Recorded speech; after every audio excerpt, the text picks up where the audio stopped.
Welcome to one of the many circle sessions hosted by Wonder Girls. Wonder Girls is a nationwide classrooms movement. We bring relatable female role models into classroom settings through our circle sessions. As you will see, the crux of these sessions is its dialogic nature.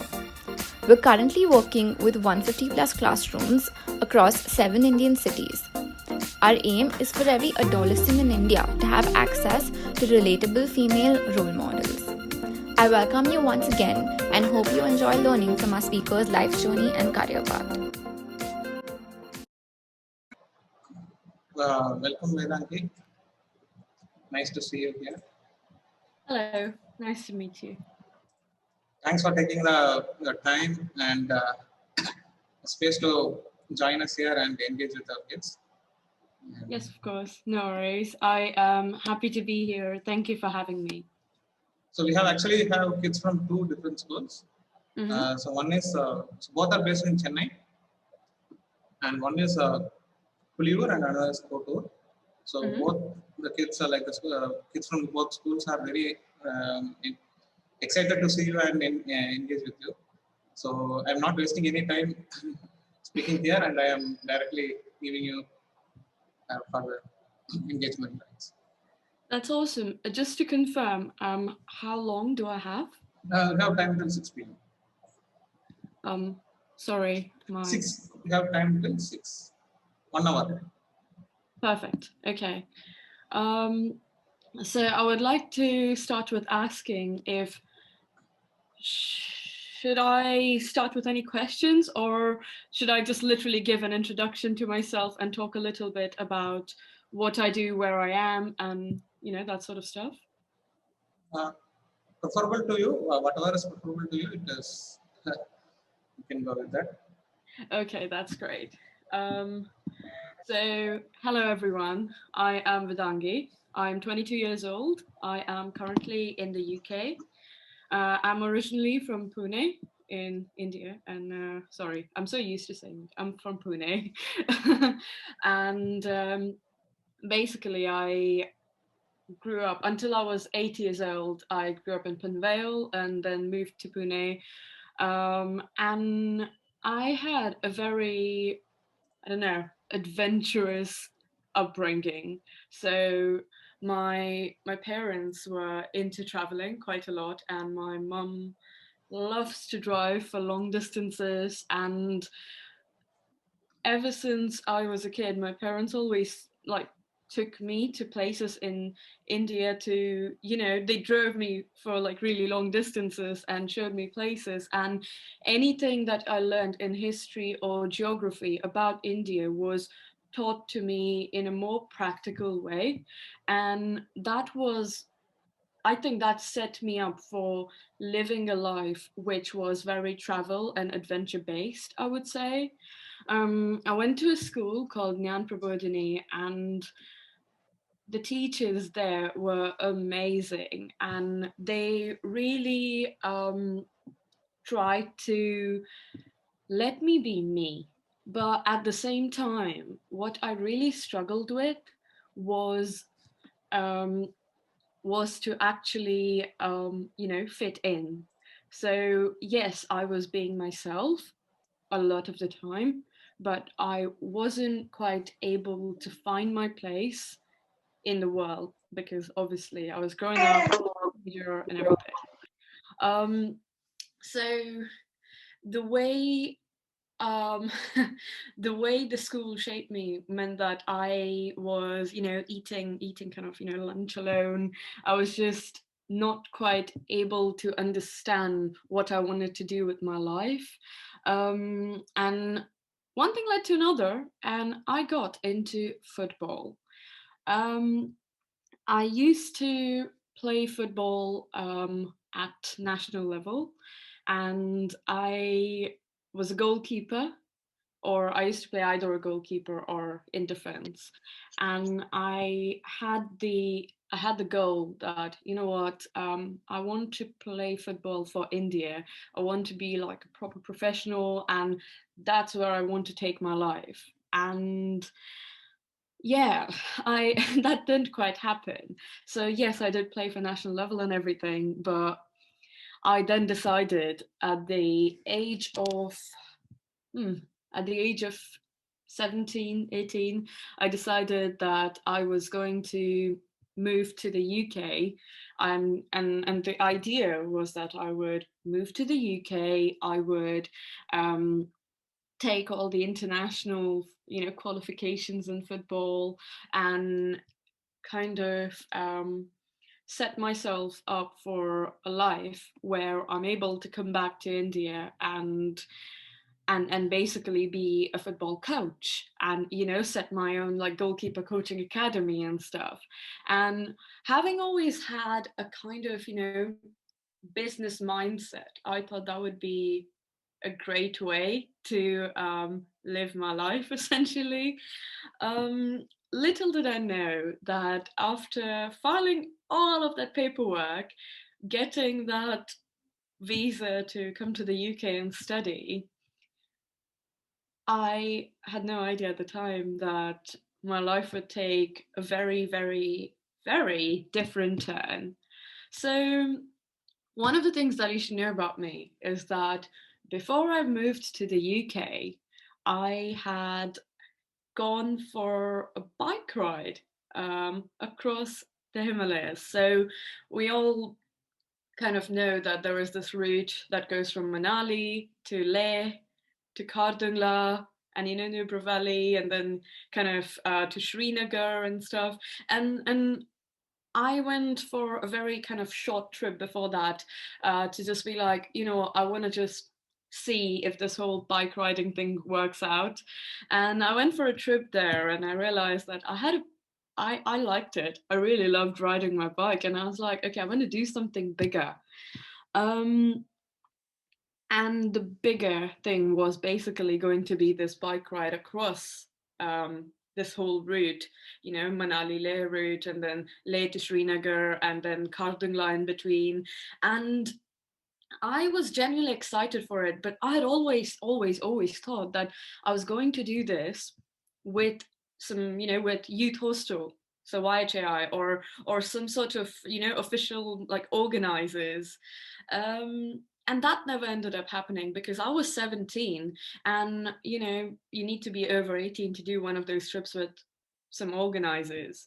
So I ended up pitching to my parents. I gave like a full-on presentation to my parents, saying that, look, if I train for this, I can do this by myself.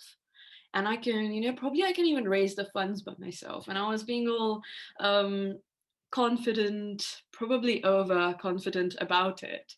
But eventually they said, you know what, that's cool, but how about we want to go there too? So we will be in a car. We won't disturb you. You can do your bike riding. We'll be in a car and we will be in 10 kilometers radius. You do your thing. And so that was that. Like the actual ride happened. And the ride was from Manali to Leh. And then I took a break, went to Kardungla and back. Rode to Kardungla and back. And then to Srinagar, but I never got to Srinagar. I just stopped my ride at Dras because at the time there were some riots going on and the Indian Army suggested that we shouldn't proceed. But having done, what was that, 800 kilometers, I think? I had done all of that on my bike with some really horrendous weather in between. And obviously, mountain weather, unpredictable. And what I realized was that so many times along the way, I was so sure that it wasn't my thing. And I should have just stopped and just, sat in the car and just not bothered with it. But what actually happened was that I realized that I was suddenly liking to be by myself. I was liking to be on the open road. And I did not want to stop. And it was a long distance, and I was very, let's say, I wasn't very muscular, even with all the football and everything I was doing. I wasn't the most muscular person to have pulled it off. And then I decided that, right, okay, this ride is done. Like, I think I'm ready to move to another country now and, get done with this whole degree thing. And yeah, so in September 2016, I moved to the UK. Again, I was going to study sports management. The path was set. I was very sure that I wanted to move to the UK to do my degree. I'll be done with my degree in 2020, and and then I'll go back to India and I will start my goalkeeper coaching academy. That was going to be it. But when I moved, I remember the day like as it is, literally.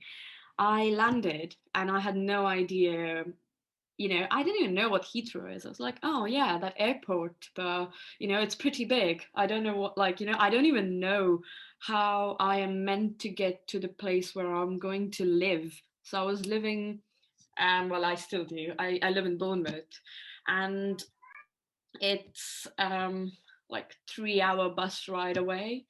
And I had no idea what I was doing. I did not know a single person in this country, and it was challenging. At the gate, there was like a lot of paperwork that I had to make sure I had, and and as someone who had just turned 18, like 5 days before getting there, it was daunting. It genuinely was.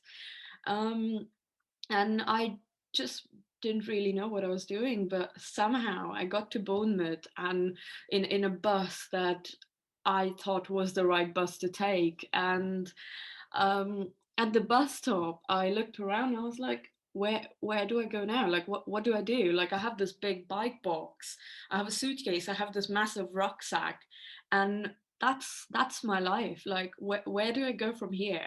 And I I called the taxi. The taxi said everything you have is too big. We can't fit it. And I had a very like strong accent, and people found it really hard to understand me. But eventually, some strangers managed to help me get to where I lived, or where I was meant to live. And as I got there, I decided that, you know what, I don't know what I'm doing. I need to know more about this country. I need to know people. I need to know myself. And the next few weeks were pretty much the hardest, few weeks that I can remember in my life. And I was I used to literally, that day I put my bike together, went for a bike ride, and accidentally rode on a motorway, M27, which has some of the busiest traffic. And it was not ideal. You're not meant to do that. But no one was going to tell me that. It was my responsibility to find that out. I could have called my parents, but they would not have known it either. No one would have known what I should be doing at that point of time than myself. So that was very challenging. And amidst all of that, I took the decision that I was going to ride my bike across the country. So it was 1,000 miles, so between 1,000 and 1,300 miles. So around 1,600 to 2,000 kilometers. And I decided that I was going to actually, ride from Bournemouth to John O'Groats, which is literally the other end of the country. And I did not know how to make my route. I did not know what to expect. I set off and I was like, I'll see if I can get towards London. And if I get there, then probably I can just, if I don't like it, I can come back. On my way there, I kind of, my bike broke, and a very, very kind lady decided to ask me what was wrong with my bike. And it was in a very, very it was in a small village and called Bentley. And this woman was very kind. She came with a cup of tea asked me what was wrong with my bike, and I ended up like telling her that I have no idea what I'm doing. I have ridden my bike before for a very long distance, but I don't know this country. I only moved a few weeks ago, and this is very daunting. And I was being very open to her. So she invited me into her house, and we basically had, like, she gave me dinner, she asked me to stay over, and her husband took me to a shop where my bike was fixed. We got some spares as well, and they gave me a map of the UK, and they asked me, okay, where are you going? And I told them where I was going, and then they kind of helped me understand, okay, this is what you can expect from this part of the country, and then as you go up north, this is what you can expect, and then Scotland, it will be completely different. And they were exceptionally kind, and I thought it was how this whole country would be. And eventually, and I still, they were still under an assumption that I will be staying in hotels and stuff, but I had less than £100 in my bank account. And yeah, you don't get much here for less than £100. Like, even if I wanted to stay in a hotel, it would be £50 a night. So, I didn't have enough money to even take a train back at that point. So along the way, I knocked on random people's doors, and some of them were very kind. They let me stay over. Others shut the door on my face. I decided, okay,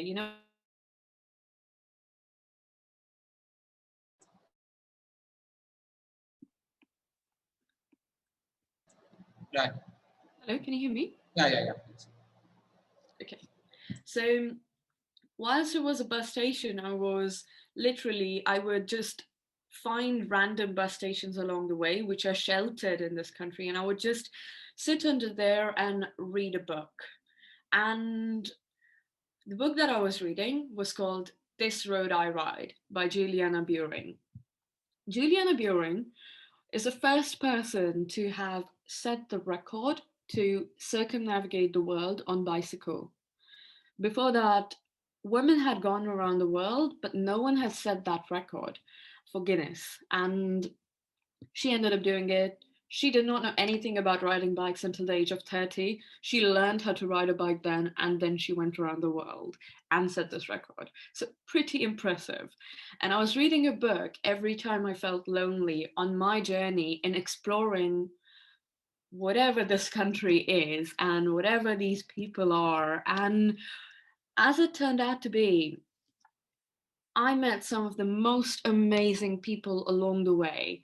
Sometimes, like some of them, I was in the roughest area in the country, and I was crying because it was late in the evening. My lights had died. I had no idea how to handle myself at that point, and I just knocked on a random door once again, and the people were exceptionally kind. And it turned out their daughter had starred in a Bollywood film called Dangu, the one with wrestling, and Amir Khan being the actor. And I had auditioned for that film, so that was kind of there was like a moment where I kind of realized that it's a very, very small world. Um, but anyway, eventually I got to John O'Groats in Scotland. And when I got there, I was sitting on a bench and I was thinking about the journey, thinking about literally all of the people that I had met along the way, thinking about everything I did not know about how this how the UK works, and everything that I knew about how the UK works when I was there. I was thinking about all of these experiences, and I realized that I'm able to look after myself. I'm able to make sure that I don't die, basically, and that was a realization that changed everything for me, because the moment I knew I could look after myself, I had nothing to lose. And I decided that I was going to set off for a bike ride around the world. And then obviously I somehow got back to Bournemouth and I had made this decision. I did not know how to get around the whole thing, but you know, the decision was made. It was happening. I was gonna ride my bike around the world. I called up Guinness World Records, and apparently you're not meant to call them, you just email them. But yeah, I somehow got around to finding out that the ride I was meant to do was 29,000 kilometers. It was all supposed to be just in one direction. And I had, well, the previous world record was 144 days. So I had to do it in under that. So yeah, as I said, I decided to go from west to east. So only in one direction, 29,000 kilometers, and crossing two antipodal points. So 2 points that are exactly on the opposite sides of the earth. So for me, those 2 points were Madrid in Spain and Wellington in New Zealand. It was a very, it was an easy decision to want to go around the world, but a very, very hard thing to actually get to the start line. You see, there are several things that fall in between those 2 points when you come up with an idea and when you actually start with a particular adventure. There's a lot of money to raise, but that was least of my worries at that point, because I didn't even know where I was going.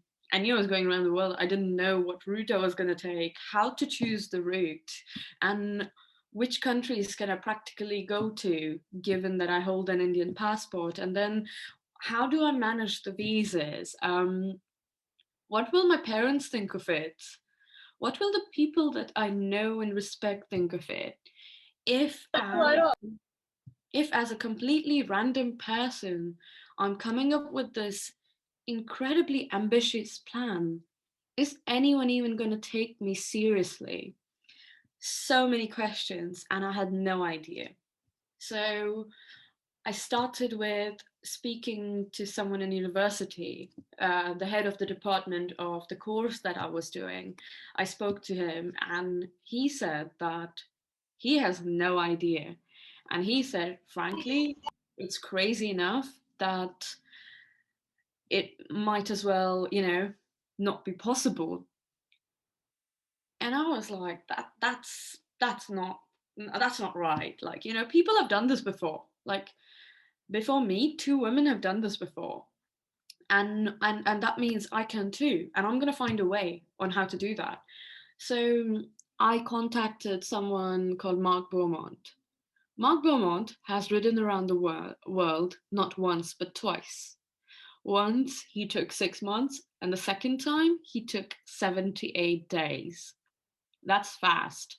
That's 380 kilometers per day. So that's a very long distance. And he was doing that every day for 78 days. So pretty insane. I spoke to him and he said, right, what do you know about cycling? And at that point, I had I had a very cheap bike. I had a Merida Speeder 100. So I think that's probably like a really cheap bike. And it's not a kind of bike that you can ride long haul on or carry a lot of stuff on. So again, I had no idea. So I told him that, look, this is the only bike I have. I have ridden almost like across the Himalayas. Well, not quite across, but I've done this route, and that's all the experience I have. And then he asked me how old I was, and I was like, oh, I'm 18. And he said, okay, so you don't know anything about cycling and you're 18 and you're thinking of riding your bike around the world? What is wrong with you? And I assured him that I was sure I wanted to do that and I'm gonna be fine. And I told him I've tested myself, I can take care of myself, I can look after myself and all that. So he was like, okay, I'm gonna teach you a few like basic things. When you plan a route, these are a few things that you need to remember. You need to know where to resupply, because you're carrying all of your stuff. You need to charge you need to charge your GPS devices, you need to charge your phone, and you're gonna need places to stay for that, even if you want to camp all the way. Then he said, you're going to have to look at the airports, because that's where you start and that's where you stop. So you need to plan your route from an airport to another airport. And then he told me how to raise the funds for it. So he told me that I'm going to have to write a sponsorship proposal. And I ended up doing it in a PowerPoint presentation. And I pitched it to him as if I was pitching it to a sponsor. And he straight up told me that it was not good enough. He said it wasn't good at all. I'm going to need to do the whole thing again. And that's a whole new story. But he taught me how to make a sponsorship proposal that actually tells my story in an appropriate way. And then he said that one thing I cannot help you with, or no one can help you with, is visas. And it's also like, the training side of things, because you're 18 and endurance sports is for like, people who are more matured, or kind of, I'm not going to use the word old, because no one's ever like old, but, more matured. And I said to him, you know what, I will try and ride my bike, and I'll see what happens. Like, I'll learn, I'll get better, and I'll mature along the way, was kind of my answer. Eventually, after 1.5 years of raising the funds, and bear in mind, by that point, I had sent over 550 emails to get enough funds to ride my bike around the world. And only 12 of them came back to me with a positive response. 550 emails out, only 12 of them were positive. Probably 50 of them actually bothered getting back to me to, give some sort of response. But yeah, it was very hard. Anyway, I was at the start line, and I decided that I was going to have a film crew with me for half of Australia, a little bit of Canadian Rockies, and a little bit of Europe. And I said, I'm going to do the whole thing unsupported. I want to do it in 100 days. And, that would be 200 miles per day. And I had trained a lot for this. Every day leading up to the start line, well, not every day, 4 days a week, I was waking up at 4:30 in the morning. I was out on my bike for 4 hours. I would come back. I would do my studies for university. And like then in the afternoon, well, early afternoon or so, I would do my strength and conditioning. And then like for 2 days, I would kind of, use for recovery and some sort of active recovery. So yeah, basically I had trained a lot leading up to the start line. And when I started, suddenly it was as if I had forgotten everything that I had prepared, because I was by myself, and I was soon going to be in the middle of Australian outback. So the kind of place where films like Wolf Creek were filmed. So I had watched it, unfortunately, and I was really scared about it as well. And my route was Australia, New Zealand, Canada. Actually, I can show you my route. It's like right there. But anyway, I can actually tell. So from Perth to Brisbane in Australia, Wellington to Auckland in New Zealand. Then I flew over to Vancouver, and because I didn't get a US visa, so I had to fly to Vancouver. Otherwise, I was planning to fly to Alaska. From Vancouver, I planned this proper zigzag route. Sorry to interrupt. If it is possible, you can show the map to the students so that it will be. Yes, of course. Yeah. So yeah, basically, I took the decision of flying from the UK to Australia to start my ride around the world. So from here, I went all the way along Great Australian Bight. Nullarbor is the outback that I was mentioning. and all the way down here and along the coast to Brisbane. One of the best things about Australia was the people that I met. And you're going to hear me say this a lot because people I met everywhere were really amazing. And yeah, anyway, from Perth to Brisbane, flew to Wellington. So this was my first antipodal point. So in the middle of this, there is a road called Desert Road. There's a whole lot of nothing for hundreds of miles in the middle. And then I stopped at Auckland and flew to Vancouver. So from Vancouver, I went across the Rockies where I got chased by a grizzly bear, believe it or not. It was the most insane experience I've probably ever had. And I went literally zigzag all the way here and then reached Ottawa, which was my halfway point. At that point, I had gone 18,000 miles. Sorry, not 18,000 miles. I'd got 9,000 miles in 53 days. And I had ridden almost 200 miles, so 320 kilometers per day. And then Montreal, Quebec, and Fredericton, and Halifax. From Halifax, I came across some interesting visa-related issues, and I decided to go to Iceland because that's the only kind of country that gave me a Schengen visa. So in Iceland, I arrived at Reykjavik. I don't know, can you see? Sorry, I'm not sure if I'm showing it properly, but yeah, arrived at Reykjavik, and there was the worst storm that they have had in hundreds of years, unfortunately. And I decided I still wanted to go across. So I attempted, but on 50th kilometer, I believe, I was hit by a minibus and I had a whiplash. So someone rescued me, took me back to Reykjavik, and I flew to Portugal, Lisbon in Portugal.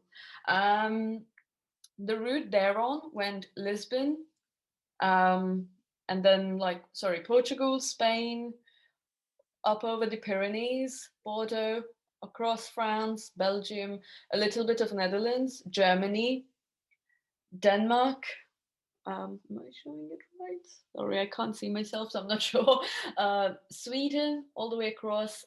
From Stockholm, I took a ferry into Finland, Helsinki, and then from here I went into Russia. So my Russian leg was done in the middle of winter.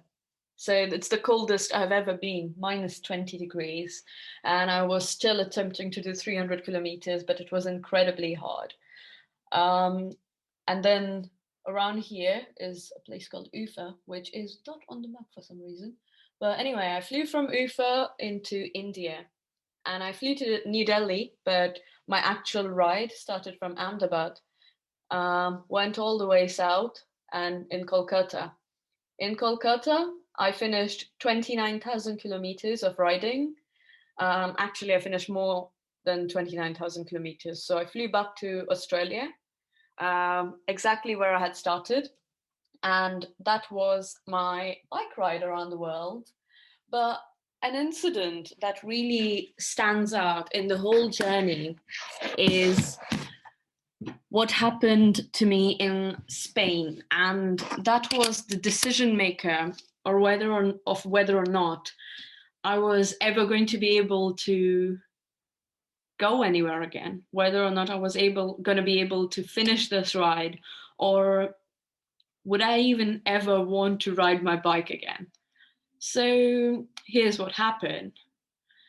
Late in the evening, I decided that I was going to keep going because I had a lot of energy. I had had like 3 cups of coffee, so I was going to ride through the night. Bear in mind, I have done that hundreds of times before. I'm not scared of riding in the night. It's safer and it's much better. I left to ride late in the evening, and I was on this hilly road, and there was a motorbike with 2 people on it, and they were stalking me. They would be slowing down behind me, then they would stop, let me go further, They would overtake me, they would stop, let me pass. And this kept going for a very long time. And I decided that I'm just going to ignore it because, sometimes that's all you can do. And there was a whole lot of nothing for like a long, long period of time. So no towns around me and nothing. So there wasn't much I could really do. But the motorbike, like the people on there, they eventually came like right next to me and pushed me off my bike.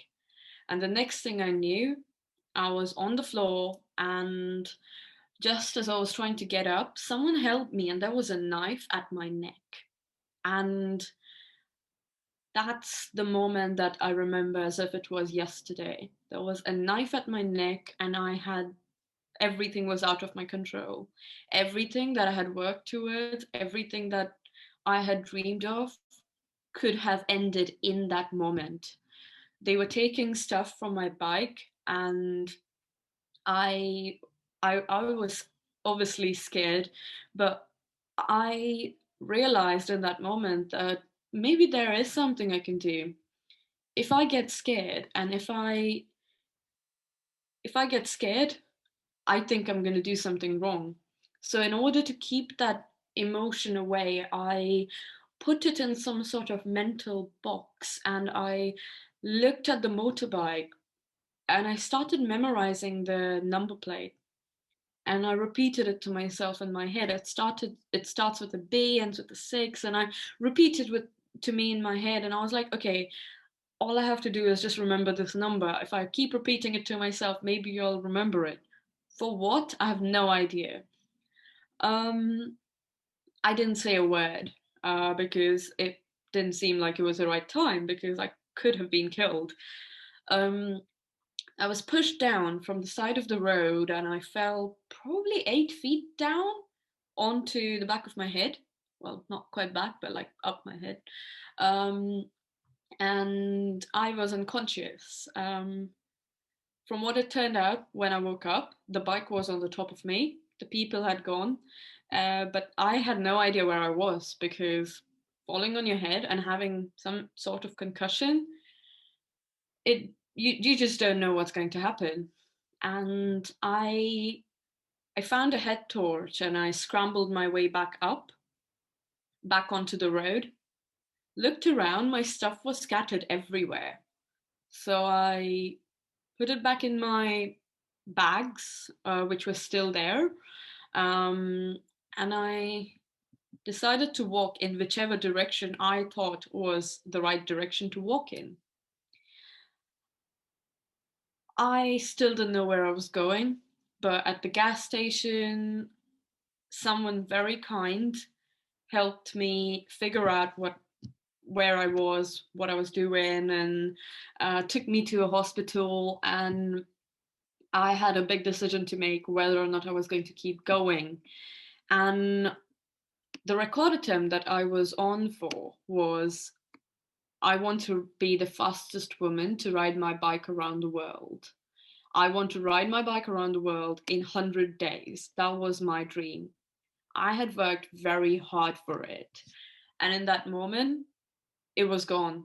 I was not going to be able to do this in 100 days anymore. But I decided that I was going to keep going nevertheless. I decided it doesn't matter if I'm doing even 100 miles instead of 200 miles. So half the distance, it doesn't matter. I'm still going to keep going. But when I kept going, when I made that decision, it was incredibly hard. And even that is an understatement. Because, see, when you get concussion, you're always confused. It's like you're literally hit by a truck. It's like your balance is off. You get scared easily. You're more emotional than you probably have ever been, and you don't see things the way they are. They are all wobbly, and it's not great. And I had to ride my bike through the Pyrenees, so very hilly region. Um, and all I could do was ride on my way up and walk on my way down, because it's super risky to actually try and ride down and ride fast when you have a concussion. To do 100 kilometers, it was taking me 8 hours. Usually it would take me 4 hours max. It was taking me 8 hours, sometimes even like 12 hours. So the whole decision of keeping going was incredibly tough and incredibly slow. But yeah, as I said, kept going. In Russia, no, sorry, not in Russia, in Finland, I got the Russian visa. Again, with border crossing into Russia, I was asked for some money by the security people, and I was like, look, I've researched, you do not need to pay to cross into another country. And I'm sure of that. I have the valid visa, I have my valid passport, I have all the documentation by the government of India and the embassy in the UK. You cannot stop me. But that wasn't the case. He was asking for money. So I faked a call to a lawyer. I don't have a lawyer. I don't need a lawyer. But I had no signal on my phone. Faked a call, and yeah, they got scared. They let me in. They thought I was going to sue them. So that was kind of an interesting situation. But probably the most interesting part, though, of the entire ride was when I rode through India, because I had ridden most of those roads before, and when I was riding, it felt like home.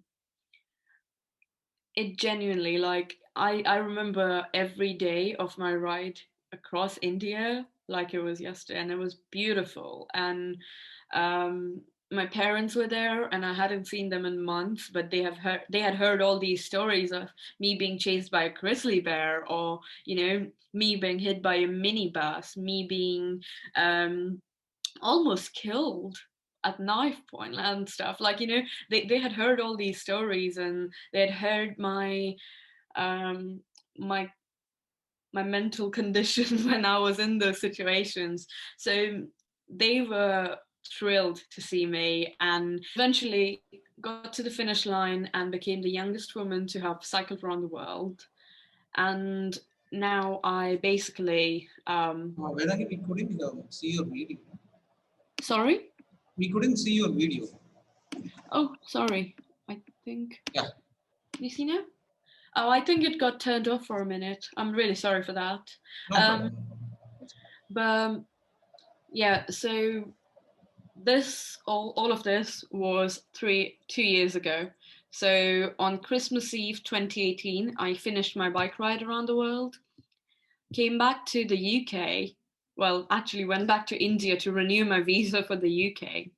Came back to UK end of January and went back to university to finish my degree.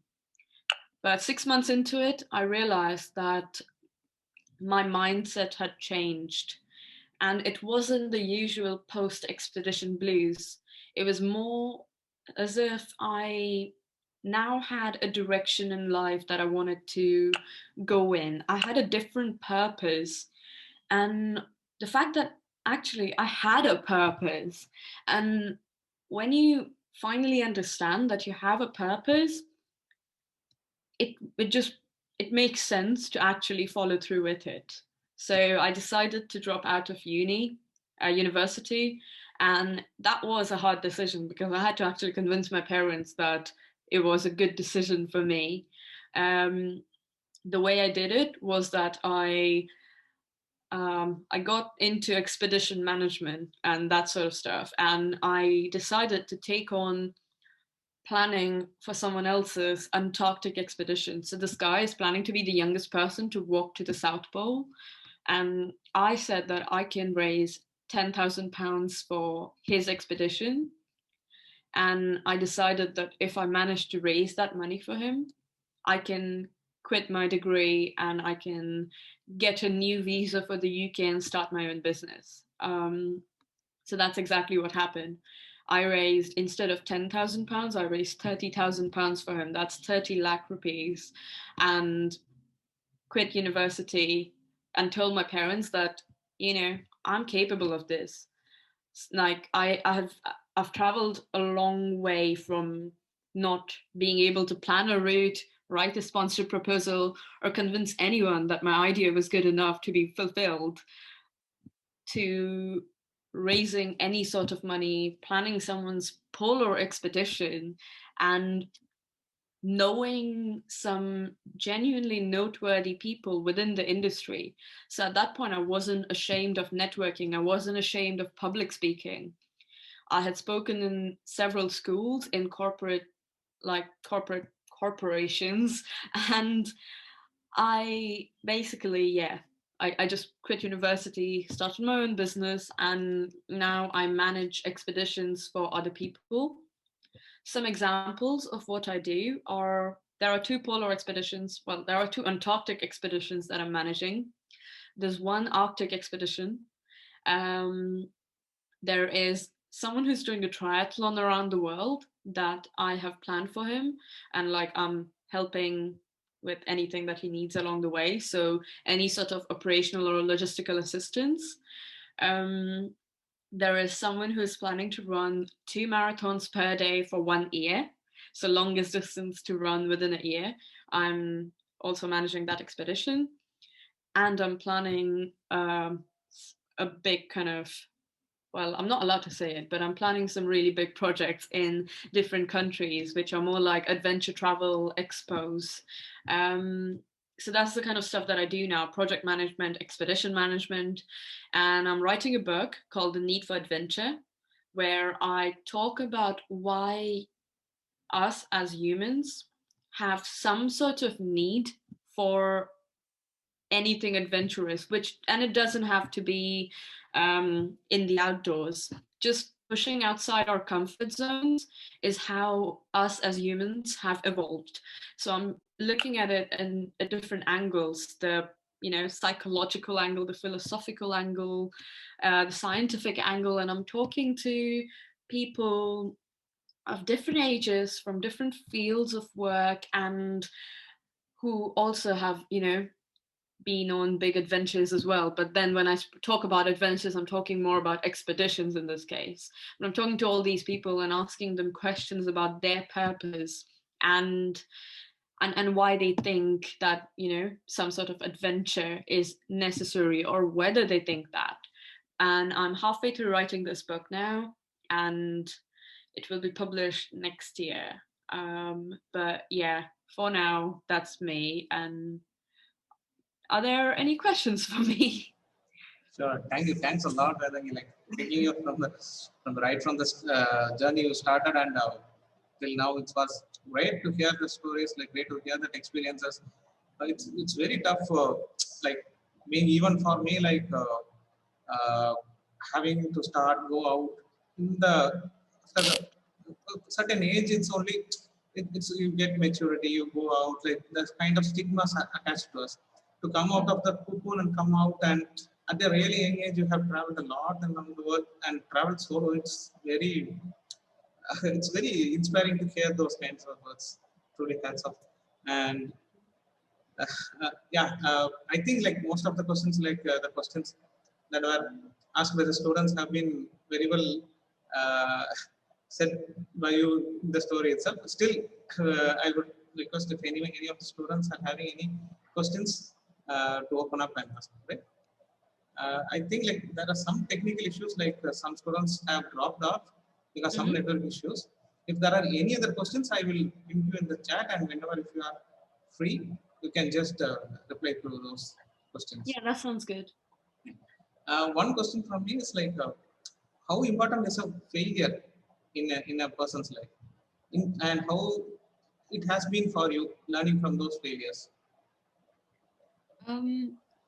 I think failure is really important, and having failed at the biggest thing that I had thought was the purpose of my life and everything that I wanted to do and had worked towards, having had that massive failure of not actually getting that world record, which I was so hopeful about and had worked really hard for.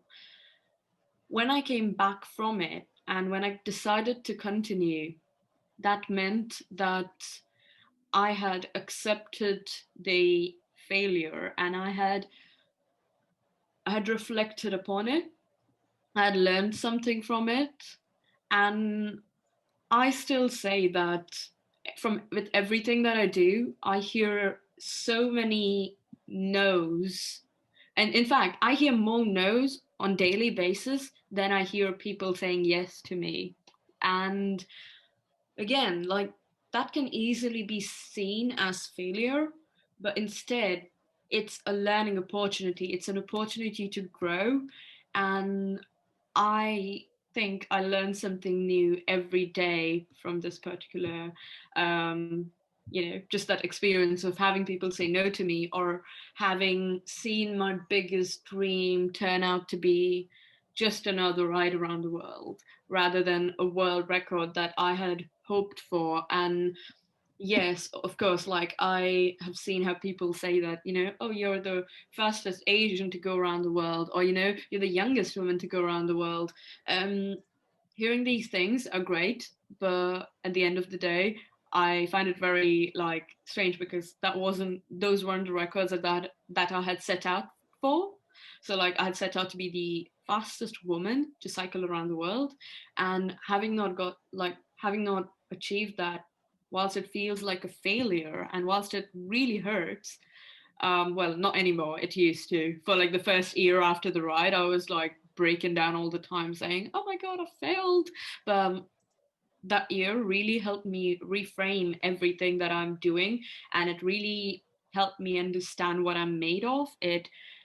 And it helped me find a new purpose. And it really helped me understand that world is there's so much more to life than just achieving things.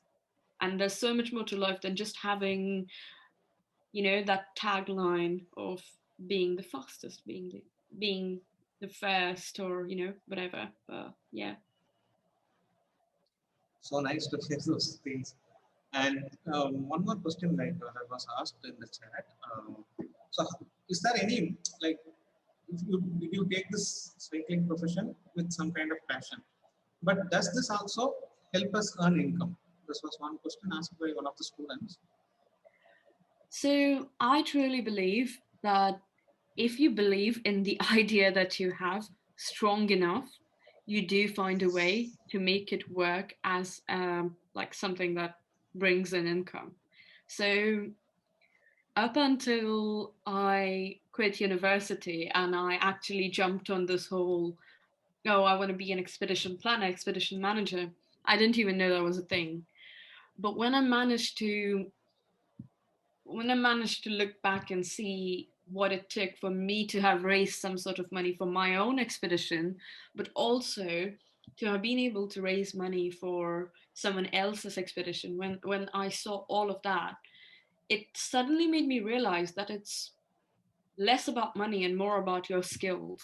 When you have the skills that you need to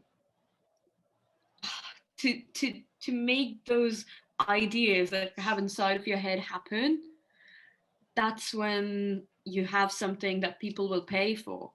And I think it same goes with selling something. Like, you have to believe in the idea that you have to believe in what you have made, what you have worked towards, enough for someone else to believe in it. And that's literally, that's how people sell things, that's how people earn. So definitely, like, whatever it is that I do, I could easily do it as a hobby, but if I really want to earn from it, I'm already doing it. So it's definitely possible. Short answer for it. Thank you. So almost we are at the end of the session. We have like 3 or 4 minutes left. So I'm just opening the floor for the students to ask any of or interact with you directly. Uh, we have very short time, but still students, like if you want to ask any questions or interact with Vedangi, please feel free to unmute yourself, raise your hands and unmute yourselves. Yes, Roshni. Miss, I have two questions to ask you. So the first one is how did you get an idea of doing about this career of your career? And the second one is, have you ever faced a stranger while traveling? So the idea of pursuing the career that I got it from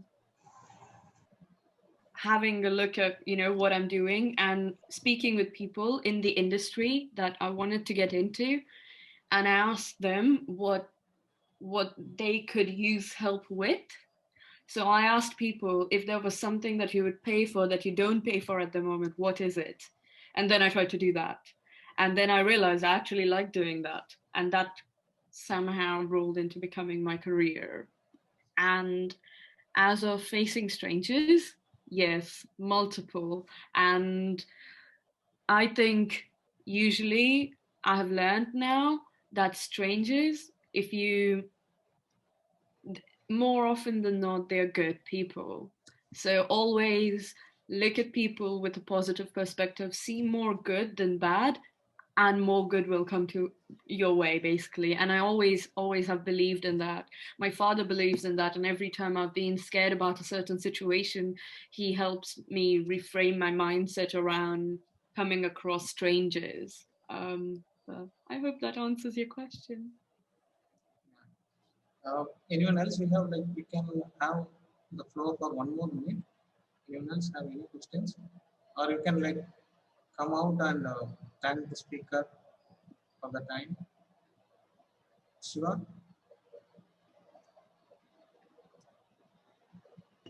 Sir? கேள்வி இருக்காடா கேட்கறதுக்கு?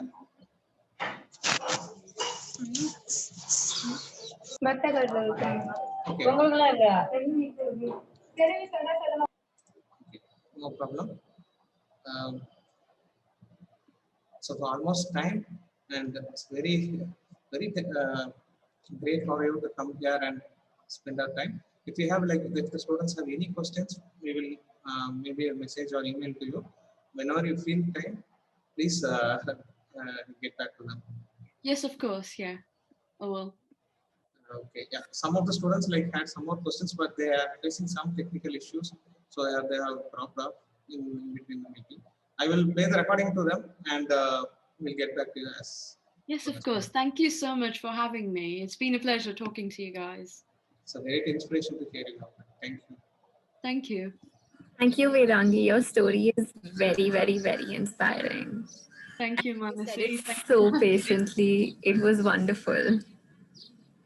I hope I told it properly because I was so nervous to start with. I wasn't really sure where to start, and I had written it down, but I never had to actually refer to it. So that was all right. But yeah, thank you. It came out very naturally. Yeah. Thank you. Awesome. Bye. Bye. Students, if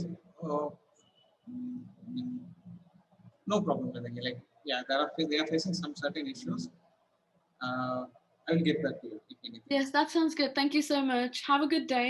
Evening, actually. Have a great evening. Awesome. Bye. Bye. Bye.